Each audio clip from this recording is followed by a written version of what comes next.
Yesterday in Leinster House, at a briefing session hosted by Deputy Billy Kelleher, there was a powerful presentation on behalf of people with cystic fibrosis in relation to access to the Orkambi drug.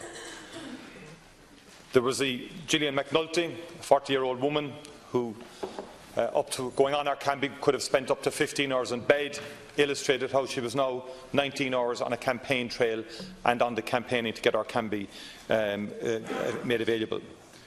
We had Rachel Byrne, whose 8-year-old daughter, Beth, has CF, who has been hospitalised for quite some time, but who excels in everything she does in terms of academia and education. And she's anxious that our daughter gets a chance in life and gets a chance to contribute effectively to society. We had Phil Hughes Dunphy, whose 23-year-old daughter Sarah died as a result of CF, and whose son Shane equally has CF, climbed Kilimanjaro. And also Philip Watt of CF Ireland, who made a very reasonable and moderate presentation. Now, Taoiseach, I've raised this on a number of occasions with you, and I want to put it to you, Taoiseach, that there's a lot that leaves itself to be desired in terms of how this entire situation has been handled on both sides. First of all, the Orkambi drug is effective, and last week Minister Bruton acknowledged that. There's been too many attempts to belittle the effectiveness and impact of the drug by the HSE and by others in terms of not accepting the 40% reduction in hospitalisation, for example, and the significant other benefits that flow. I think that's beginning to move, and people are beginning to acknowledge that it is an effective drug. The real issue then comes down to price. And we have to put in context, governments do not make drugs, pharmaceutical companies make drugs. And in relation to orphan drugs, and they're called orphan drugs because they're drugs developed to deal with rare diseases. And historically and for decades, big pharma and pharmaceutical companies did not invest in developing orphan drugs for rare diseases. Governments were shy on that front as well.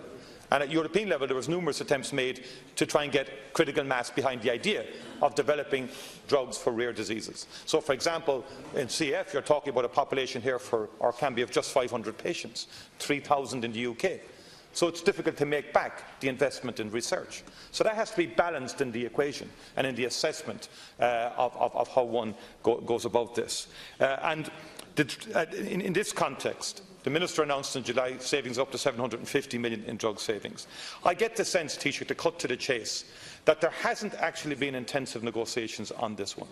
I get that feeling because Deputy Kelleher has made his own meetings, had his own discussions with people. And one gets the sense that it's not at a high enough level. There's been too much spinning, too much leaking, which has caused hurt and devastation to the CF population. And it's time for the bad blood to end. And I would put it to you, Taoiseach, that you need to take a grip on this, and the Minister, in terms of making sure that there is proper intensive engagement between the company on the one hand and the authorities on the other in terms of this issue. And if that necessitates maybe international mediation to bring about a resolution to this, then so be it. But something has to be done to break the logjam and the Mexican standoff that currently is the state of play. First thing I want to say, Deputy Martin, is that this is obviously a very sensitive and personal issue for those people who have to meet the challenge of cystic fibrosis. The second thing I want to say is that Vertex are ripping off the taxpayer here. I do not agree that there has not been intensive discussions. There has.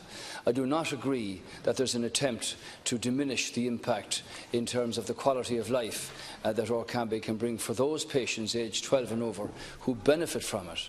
But the real point here is that it is not a political process that determines the value and the impact of the drug in this case. And that has been pointed out by those who are qualified in clinical practice to determine the value and the impact on the quality of life of the persons who are challenged in this way with cystic fibrosis. Now, it's disappointing, Deputy, to have had the latest round of discussions between Vertex and the HSE conclude.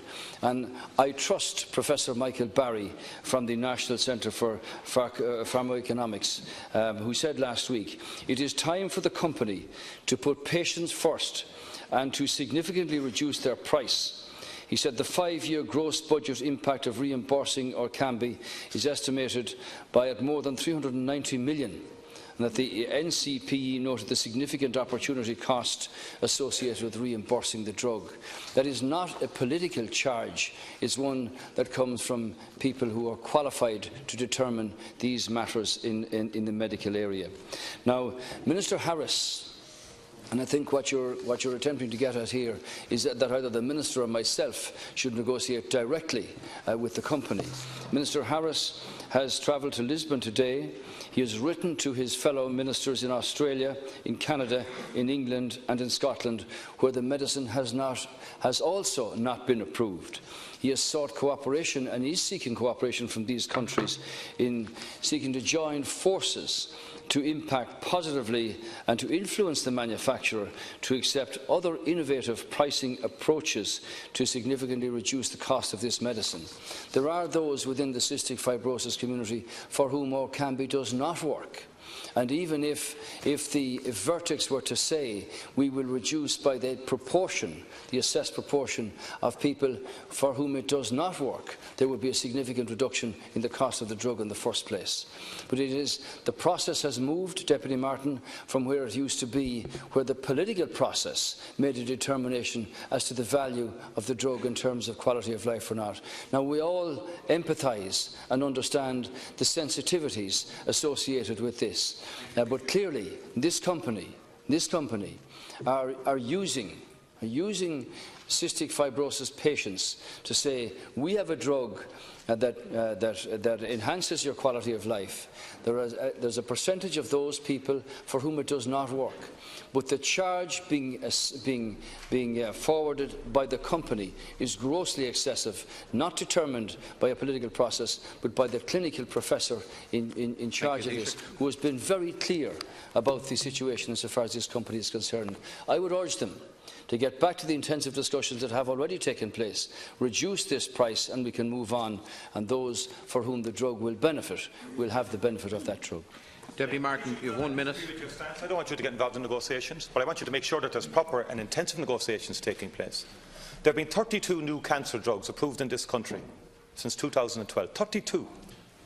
There have only been 2 drugs developed for cystic fibrosis in the last 20 years. One of them, Kalydeco, and the second one, Orkambi, that has not been approved. We're not talking like with like here.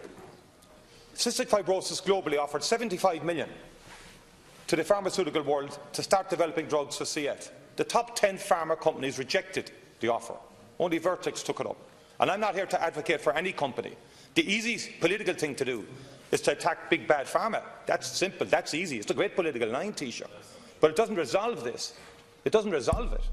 And I'm not clear, be frank with you, and I've spoken to Deputy Kello, who has spoken to people on all sides here, that there has been that intensive negotiation on this. 30,000 has been thrown out there as the figure. No one actually believes that, bar those who threw it out, actually, that €30,000 is a runner in terms of a drug developed for a rare disease. And this could be a bridge to a cure, because that ultimately has to be the objective in terms of research and development. And I'm basically saying to you, Taoiseach, I don't think this has been handled well.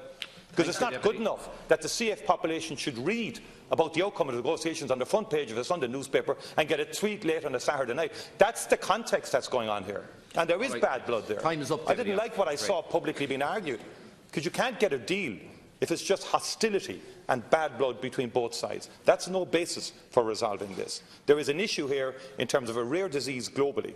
We have a problem, it's a huge problem. But if I do think we need to break the logjam, and I don't actually believe that there's been a realistic attempt to do that. And I would like to get the evidence that there has been. Taoiseach. Well, I don't agree with you that you should do down the negotiating skills and the clinical skills of Professor Michael Barry. He has pointed out that the charge being levied. Please let the Taoiseach respond. Please let the Taoiseach respond. He's pointed out that the NCPE, which did undertake an assessment of Orkambi, and they noted from a clinical point of view that the drug was not considered cost effective in terms of quality of life for the people involved. at almost €160,000 per patient per year, as submitted by Vertex. And the NCP did estimate the cost-effective price of being 30,000. There's a big difference between 30,000 and 160, and it's in there that realism needs to. Deputy Martin, please. Well, I didn't hear the company say they've come away down, and I didn't hear them say that. And if they are prepared to come away down from €160,000 per year per patient, well then let's see what they're talking about. If the NCPE estimate this at being 30,000 cost-effective per patient, NCPE will be flexible with realism. But I have to say that I believe very strongly in what Professor Barry has pointed out, that in terms of the cost assessed by the company, that this is grossly excessive. I just point out to you that Minister Harris is talking at the moment and that Vertex want to meet with the Minister and the HSE, and this will happen, and the HSE are open to this, and there will be realistic discussions with no animosity. This is a situation where a company come in here, and they've done the same in Australia, in Scotland, in England and the other places I pointed out, Canada, England, Australia and Scotland, where this is not approved either on the public health bill. Thank you, Taoiseach. And this cost that they're setting, Deputy Martin, is excessive. Now, if you say, and Deputy Kelleher says, that they're now prepared to come away down, well then let's see the colour of their step, because the HSE, in respect of the cystic fibrosis patients, will be flexible and will treat this with realism, but not at this cost.